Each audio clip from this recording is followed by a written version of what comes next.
Florentino Luis Scout Report, Benfica's N'Golo Kante. Is he the next Portuguese Wonderkid set for a breakthrough this season? In this video, I'll be analysing Benfica's defensive central midfielder Florentino Luis, and looking at his attributes and limitations, how he is used tactically in Benfica's system, and potential clubs that should be interested in the Portuguese Wonderkid.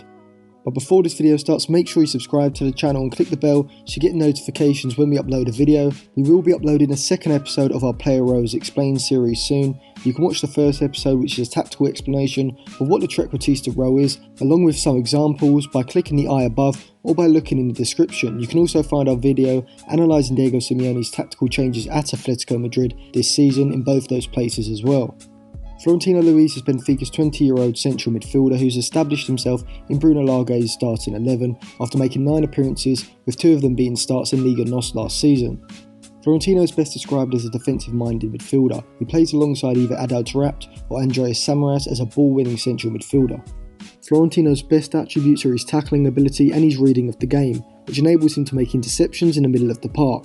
He has made the second most tackles per game in Liga NOS in the first 4 games this season, which is the most of any midfielder in the league.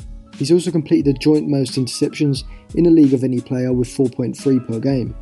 When we compare Florentino with the best defensive midfielder in Portugal over the last 2 seasons, Porto's Danilo Pereira, we can see just how impressive the youngster is.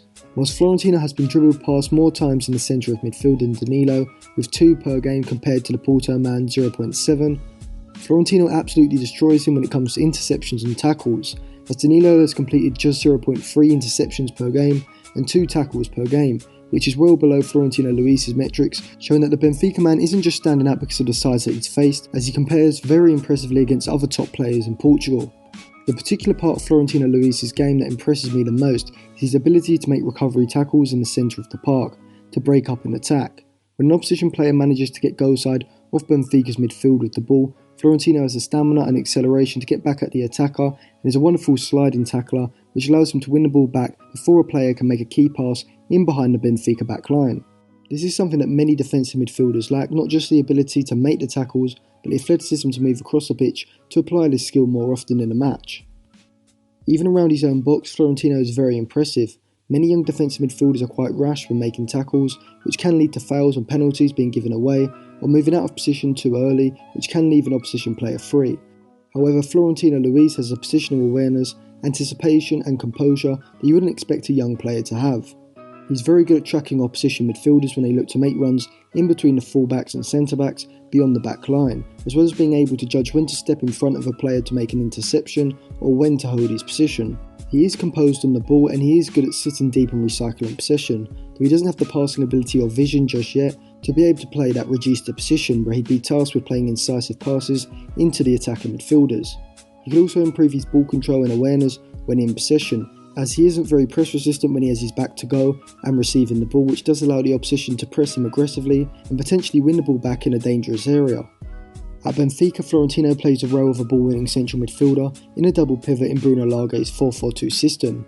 His job is to sit behind the play when Benfica have possession, recycle the ball from deep, and also be positionally aware enough to cover potential spaces if there is a turnover. He could also play the role of an anchor man in a midfield 3 with 2 more advanced midfielders ahead of him, as he has the positioning, tackling ability, reading of the game and athleticism to cover the midfield and break up counter-attacks. Florentino would fit into a team that plays with either an anchor man at the base of midfield who isn't expected to create via incisive passes, or as a defensive-minded central midfielder in a midfield double pivot. He wouldn't be a great option for a side like Manchester City, as they rely on a defensive midfielder to firstly be very press resistant, to allow them to play out of an aggressive press during their build-up, and secondly to be able to play passes in between the lines for the more advanced midfielders. This is why Guardiola uses a regista in this position, who this season has been Rodri and last season was Fernandinho. Manchester United should be looking at Florentino Luis, as he'd bring the athleticism and ability to break up the play that Matic has lost, and would be a massive upgrade on McTominay, who isn't as good a tackler or positionally defensively. Though he should only be signed if a more creative central midfielder is signed as well to play alongside him, as a midfield double pivot of McTominay and Florentino Luis would lack creativity. Arsenal should also be pursuing Florentino to play in the Carolero role in their midfield 3, which is essentially a central midfielder who is tasked with moving out wide to defend the flanks. Guendouzi would play that role on the other side, and Ceballos or another creative central midfielder would play in between them.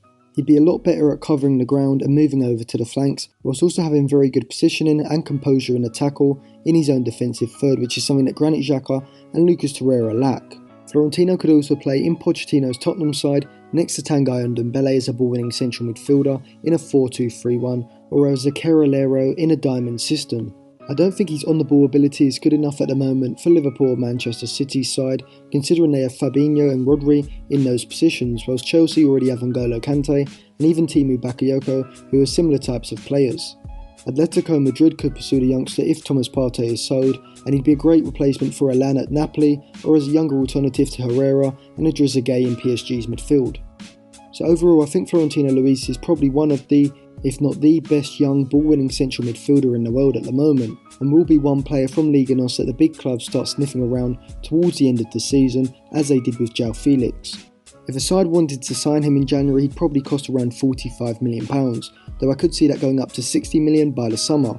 If he improves his ability to keep the ball under pressure and his passing range, then Florentino could be one of the best midfielders in the world, as he already has excellent defensive attributes.